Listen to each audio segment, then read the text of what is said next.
Whitehall-1212.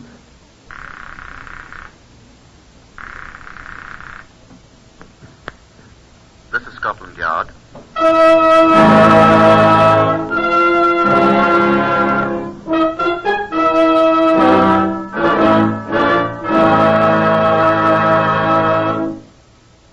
For the first time in history, Scotland Yard opens its official files to bring you the true story of some of its most baffling cases. These are the true stories. The plain, unvarnished facts, just as they occurred, reenacted for you by an all-British cast. Only the names of the participants have for obvious reasons been changed. The broadcasts are presented with the full cooperation of Scotland Yard. Research for Whitehall-1212 is from Percy Hoskins of the London Daily Express. The stories for radio are written and directed by Willis Cooper. You will now hear the voice of Chief Superintendent John Davidson, who is custodian of the famous Black Museum of Scotland Yard. Many of the objects on exhibit here in the Black Museum, as you undoubtedly know, are weapons of murder. They're not always knives, bludgeons, and guns. Murder is done with a great variety of instruments never intended for that unpleasant task. These wrinkled sheets of what appears to be black blotting paper have been responsible for a great many deaths. In fact, they were manufactured for that purpose and sold openly years ago. It's true that most of the deaths these papers caused were perfectly legal, in fact, to be desired. But these particular ones figured in a case of most revolting murder. You see, these are old-fashioned flypapers. Once they were impregnated with arsenic, soaked in water and left standing about in a saucer, they furnished a working solution of pure arsenic. The flies who sipped it found their way at once through the pearly gates. So did any unwary pets who sampled it and some careless people. On the 20th of September, 1911, a rather shabby fat man called on Inspector Oliver Peters at his office in New Scotland Yard. My name is Pete Van Hals, Inspector. I live in Finsbury Park. Finsbury Park, let me think. That's near Holloway Prison. It's just beyond Holloway Road, yes, sir. Yes. Well, what brings you here, sir? Well, sir, to put it quite plainly, my aunt is dead. I'm sorry to hear that, Mr. Van Hals, sir. Pete Van Hals. I'm sorry to hear about your aunt, sir. But to what... My aunt was not... how shall I say it? I'm sure I don't know, Mr. Van Hals. Say what? Well, I mean she was not very nice. Oh. I'll be perfectly frank with you, Inspector Peters. May I sit down? By all means, sir. Thank you. My aunt had money. Oh. Oh, no, not a great deal, I suppose, in some ways, but quite a good sum. And what I have always expected would be my share one day. Considerable sum to me, you see. And you didn't get it? No, I didn't. Of only me and my wife. Naturally, we expect to... She lived with us. And when she died? Well, no. I must admit we quarreled once in a while. I see. Oh, no, you don't see. I mean, that wasn't it. Although we haven't seen her for nearly a year, still... Blood is thicker than water, you're going to say? Exactly. I couldn't have put it better myself. Blood is thicker than water. That's what I always tell my wife. You said your aunt wasn't living with you? No, she'd gone to live with the family in Tollington Park. That's a street, Tollington Park, in Finsbury Park. Only a little way from where my wife and I live. That's where your aunt died? Yeah, that's where she died. In this fellow's house, and I wasn't even told about it till after she was dead and buried. I was the only living relation, and I expected... And you weren't mentioned in the will at all? Oh, yes, I was mentioned in the will. Oh, yes. Yes, I was in it. Well, then I don't understand. I was left £10, and I didn't even get that. I well, don't Mr. think Van that... Hals, I'm sorry. And but I'm £10 afraid you- was all the money she had left. What? That was all the money she had, I tell you. Where was the rest of it? He had it. Who? This Simons, this man who... Her landlord, the fellow who owns the place where she was living. How did he get it? I don't know. But he had it. He still got it. That's not all. She left me £10, Yes? but he showed me where he'd spent £11, 10 shillings, 10 pence halfpenny for her funeral expenses. £1 and 1 shilling and 10 pence halfpenny more than my paltry legacy. Well? And since I was next of kin, I had to pay it. So my rich aunt dies, and I am out 30 shillings. 30 shillings and a halfpenny. What do you think of that, sir? Well, Mr. Van Hals, I'm dreadfully sorry for you. Can't you do anything about it? How do you know he's got the rest of her money? Why, he showed me the papers. Oh. Looks legal to me, but I'm sure it's not. Look here, Inspector, I don't want it all. I want only my share, but as the sole surviving relative, well, it was a lot of money. Was it? Well, £4,000 isn't tram fare, Inspector. £4,000? £4,000. Well, my best advice to you, Mr. Van Hals, is to consult a solicitor. Solicitor? You need to have someone look at those papers you spoke about. You're sure they were signed by your aunt? Why do you think I came to Scotland Yard, Inspector? Well, now. My aunt, may the Lord rest her poor soul, had a fine marble tomb she bought for herself in Highgate. Paid £700 for it. And she always talked about being placed in it when she passed away. And? Now, this fellow Simons, he knew about it. My aunt was always talking about her last resting place. He knew about it all right. You know what he did? I'm sure I don't. He had her buried... I didn't even know she was dead. He had her buried in a common grave in Islington with 8 other bodies. Well, But don't you know murderers do that?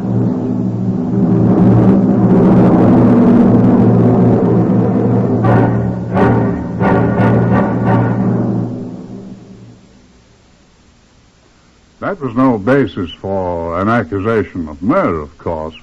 But the circumstances did warrant an investigation, Inspector Peters thought. So he paid a visit to Bertram Simons, the man who had been Miss Hogg's landlord. That was the aunt's name, Miss Hogg, Miss Winnefred Hogg. Mr. Simons, the landlord, was a businessman. Yes, Miss Winnefred Hogg rented the second floor of my house here some 11 months ago. I'd be glad to answer any questions about her and our business relations, any I deem proper, sir. Your name is Peters, sir. Inspector Peters, yes, sir. Who sent you here? I was not sent here by anyone, Mr. Simons. I came here in the course of my duties as a member of the Criminal Investigation Department. Have a chair. Thank you. Now, what would you like to know about Miss Hogg? Well, sir, with your Did permission... Van Hals send you here? I think I told you, sir, that nobody sent me here. Oh, yes, that's right. But Van Hals has been complaining to you about me, hasn't he? Mr. Van Hals has spoken to me, sir, yes. I would like to... What did he say? I don't think that... Oh, yes, it has. He's accusing me. I met our Mr. Van Hals, Inspector. May I ask you a few questions, Mr. Simons? He's disappointed. May I ask you... You may ask any questions you wish. Well, then... I'll answer the ones I feel are proper. I've said this woman lived in my house for 11 months. I can give you the exact period. I don't want... 11 months. Less 1, 2, 4, 6 days to the time she died. Her weekly rent for the entire second floor of this house was 15 shillings and sixpence, which I think was extraordinarily cheap. Don't you? Now what else? You had other financial arrangements with Miss Hogg, I understand? I did. Would you care to say anything about them, sir?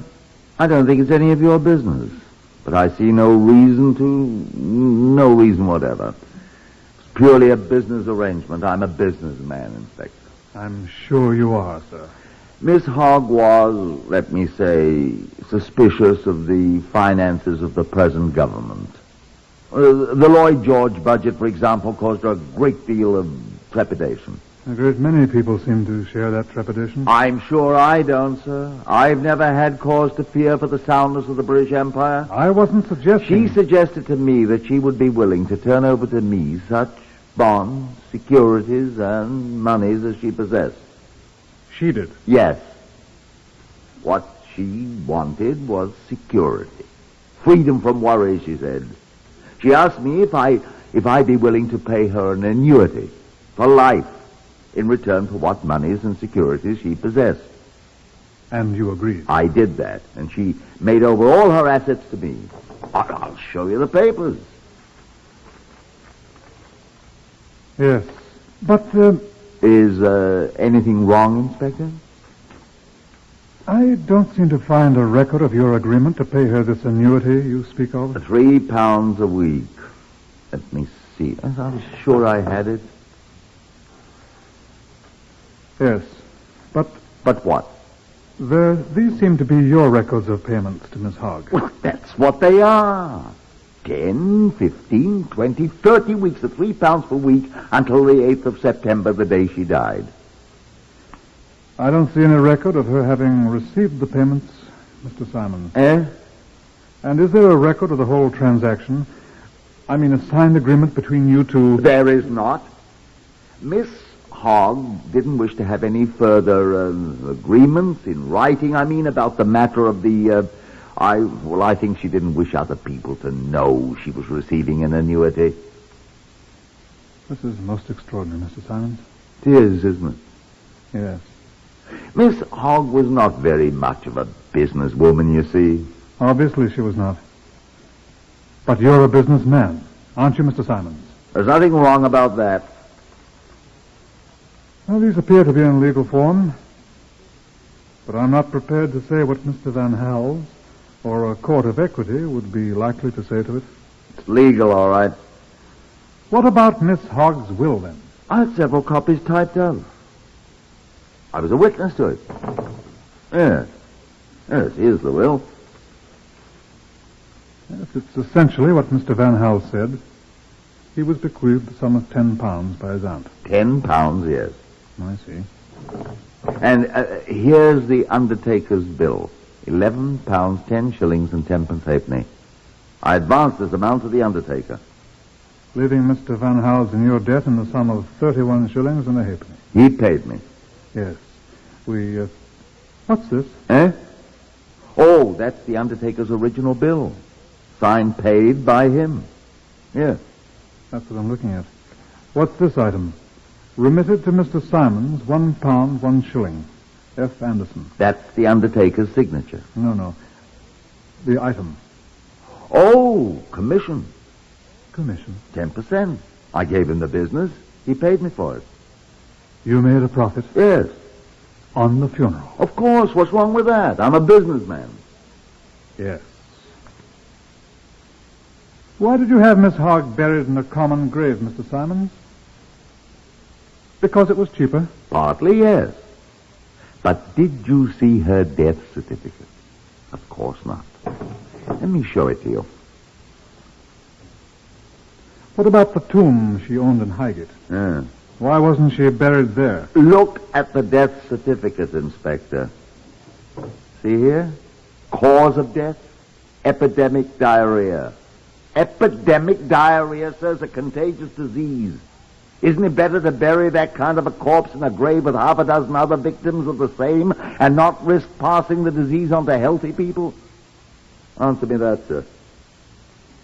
Well? I'm not a fool, Inspector. You're too squeamish, young man. You think I'm a heartless person because I'm not ashamed to take my profit, don't you? Well, that's your opinion. But I assure you, sir, that I'm not a fool. Not by any manner of means, Inspector, I'm not a fool. Now, is there anything else you want to know? You can't prove anything by an interview like that. Some of us oldsters here at Scotland Yard say there are people who can smell a crime. Inspector Oliver Peters was that kind of man. It took an extraordinary amount of sniffing, though, before his nose pointed in the right direction. I suppose it was Van Hals who gave him the suggestion. He came into Peters' office to inquire what had occurred, and Peters told him. I don't like it at all, Van Hals. I can't say anything at all, sir, but I mean, I believe he treated my aunt very badly. I don't know what he did to her, What's that? Well, when I was at his house there in Islington, the day before I came to see you... Yes?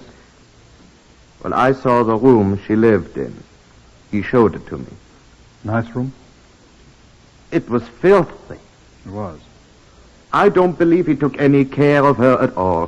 Flies... Well, a sick room. Though flypaper's cheap enough. Well, there were saucers in the room with fly papers in them, 3 or 4 of them. But all the water had dried up, and there was nothing but the dried up poison papers left, and I saw that they were... Poison. What? The poison papers were all dried up. Excuse me.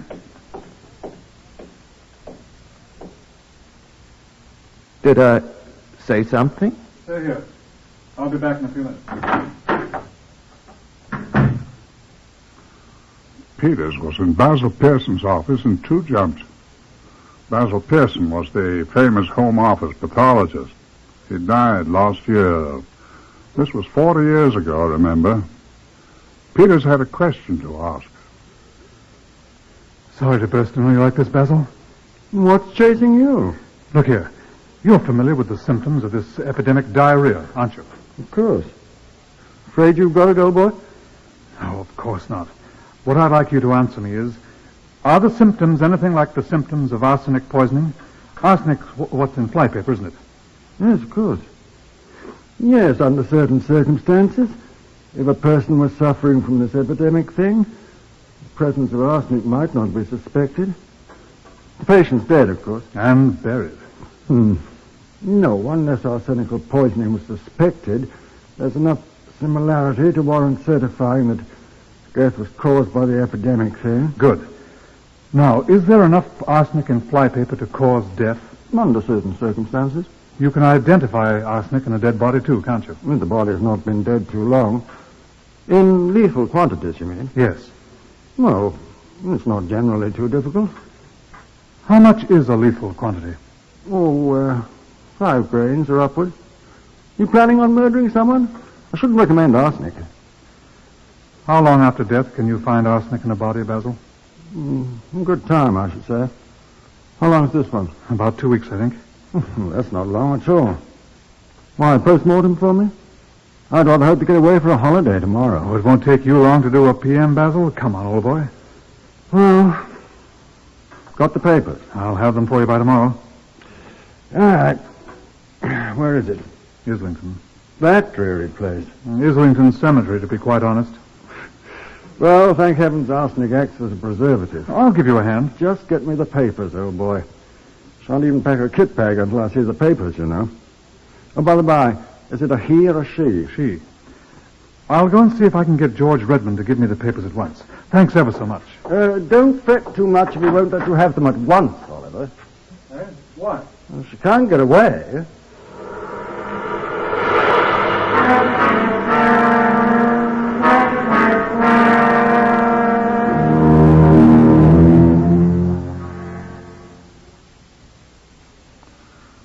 There's a small mortuary near Holloway Prison, which is not far away from Islington Cemetery. There's a laboratory there, too, not a very complete one, but Basil Pearson said it would be satisfactory. They found the arsenic. Offhand, I'd say the body contains a fatal quantity of arsenic. Good. I think so, I said, remember. I have to take these samples of tissue and whatnot and check them quantitatively first, but I think so. But arsenic is present. She's soaked in it. How about whatever it was she was supposed to have died of? It doesn't look like it from the inside here. It might have looked that way in an ordinary examination. Obviously arsenical poisoning. Now that we know the arsenic's here.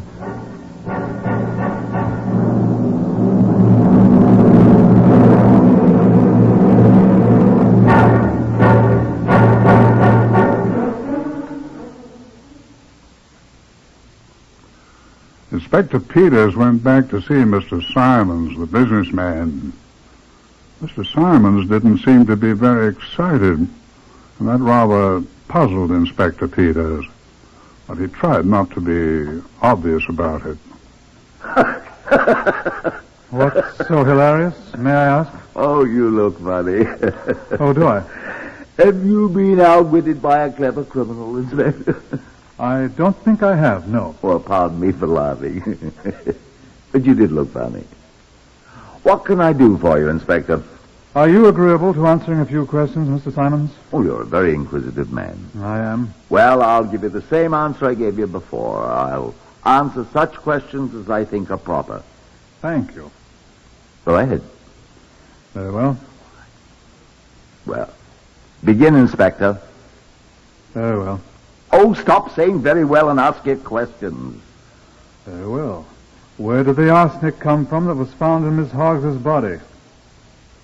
What arsenic? You didn't know that a large quantity of arsenic was found in her body? No, I didn't. It was. How did it get there? I doubt it was an accident, Mr. Simons. Well, how could it get there? Arsenic. Arsenic. I don't believe it. I can assure you it's there. That's what killed her. Where could she have got arsenic? I wonder, too. I don't know. Where can one buy arsenic? At a chemist shop, I fancy. Not without a poison certificate. Are they certain it's arsenic? Basil Pearson says so. I've heard of him, haven't I? Nearly everyone in England has. He's, what do you call him? He's Home Office pathologist. Knows all about poison. Yes. If he says there's poison in a body, he's pretty certain to be right. If he says so, there's no question about it. And he says so. Yes. He says there was enough poison in Miss Hogg's body to kill her. Yes. Huh. Has Miss Hogg's sick room been cleaned yet, Mr. Simons? Eh? Oh, I'm sorry to say it hasn't. It has been fumigated, though. Otherwise, nothing's been changed. Oh, no. I was going to sell the bedstead and the mattress. You are a businessman. Yes, that's right. Have you any objections to taking me there? To the sick room? Yes, of course. Why? Why, the germ. The microbe. She died there. She died of arsenical poisoning. Oh, that's right. So you said. Will you take me to a room? Well, if you insist. I'm afraid I do insist, Mr. Simons. Well, I'm not at all sure I want to go in that room, Inspector. Why not? Well... Are you afraid to look at the flypaper, Mr. Simons? Flypaper? The flypaper that the room is full of. The flypaper that contains arsenic. The flypaper that can be bought at any shop without a poison certificate, Mr. Simons. Flypaper. That's it, flypaper. That's what it was. That's right. Why, I bought that flypaper myself. Poor Miss Hogg, she was so uncomfortable with all the heat, you know, and the flies. There was something awful. Poor woman, she was suffering so. I've no doubt. And she said to me the very day before she died, she said to me, go and fetch me some packets of that black flypaper. You soak in water and the flies drink it and they die. She begged me. Poison. I know it's poison. Arsenic. Arsenic. And she gave me the money. She gave me 6pence, I remember. And when I got to the chemist shop, they had only 1 threepenny packet of the stuff, and I bought that and brought it home. I hope you remembered to give her the change, Mr. Simons. Eh? By Jove. It's too late now. You put the poison flypaper out, then? Yes, of course. Do you think I have no bowels of compassion at all? There were 6 sheets of the stuff, and I could find only 4 saucers or things for containers, though. You still have the other 2 sheets here in the house. Of course. Waste not. Want not. Quite right, Mr. Simons. Quite right. Now, how do you suppose the arsenic got from the flypaper into Miss Hoggs' body? Why, it was very hot. Yes. And Miss Hogg drank a great deal of water. Yes. Go on, Mr. Simons. Well, could she have drunk off the poison water in the saucers? All of it? Well, if there's arsenic in her body... There is. Well, then. Mr. Simons, I must detain you on suspicion of having caused the death of Winnefred Hogg. Oh, no. You can't mean that. And I warn you that anything you say will be taken down in writing and may be used as evidence.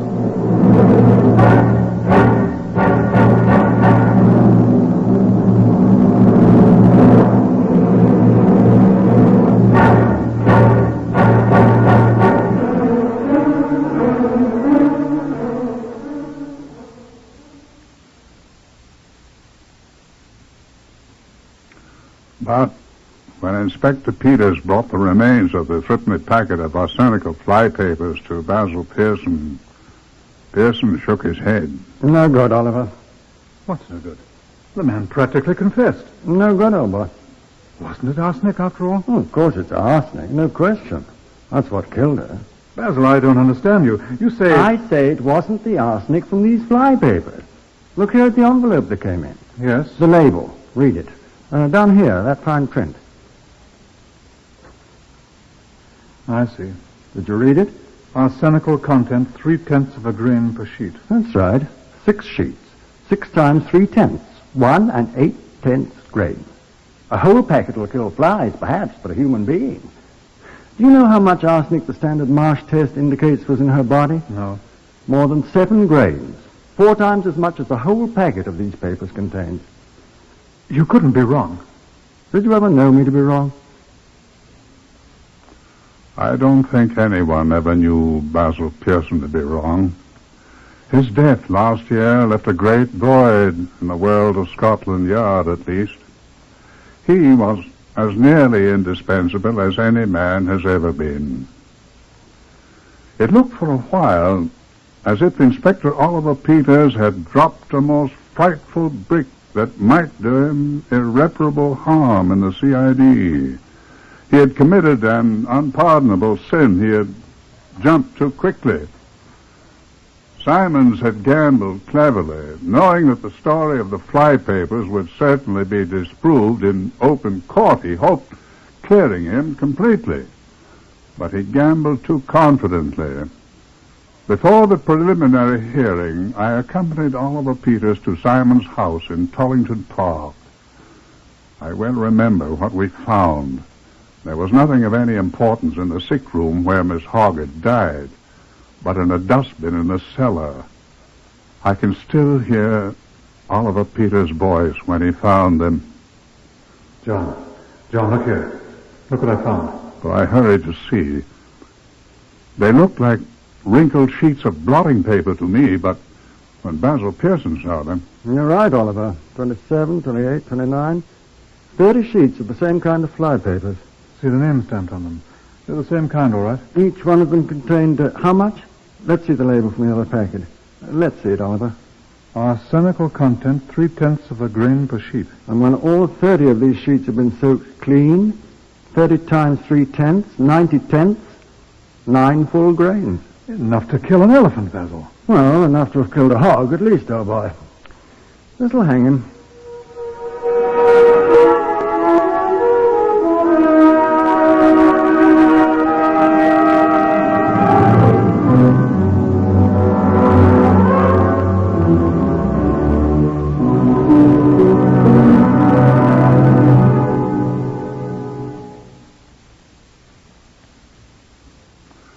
And so it did. The jury at Simon's trial at Old Bailey believed he'd made the concoction of 30 sheets of flypaper and fed it to Miss Hogg, and so they sentenced him to hang. Oh, and by the way, these are the same sheets of flypaper I showed you when we started to talk. I must put them back in the file. They've done their part. Good afternoon.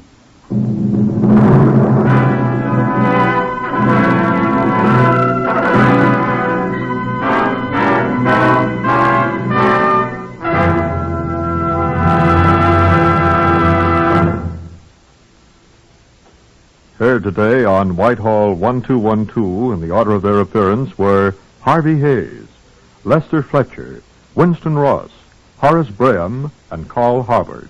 Lionel Rico speaking. Whitehall-1212 is written and directed by Willis Cooper.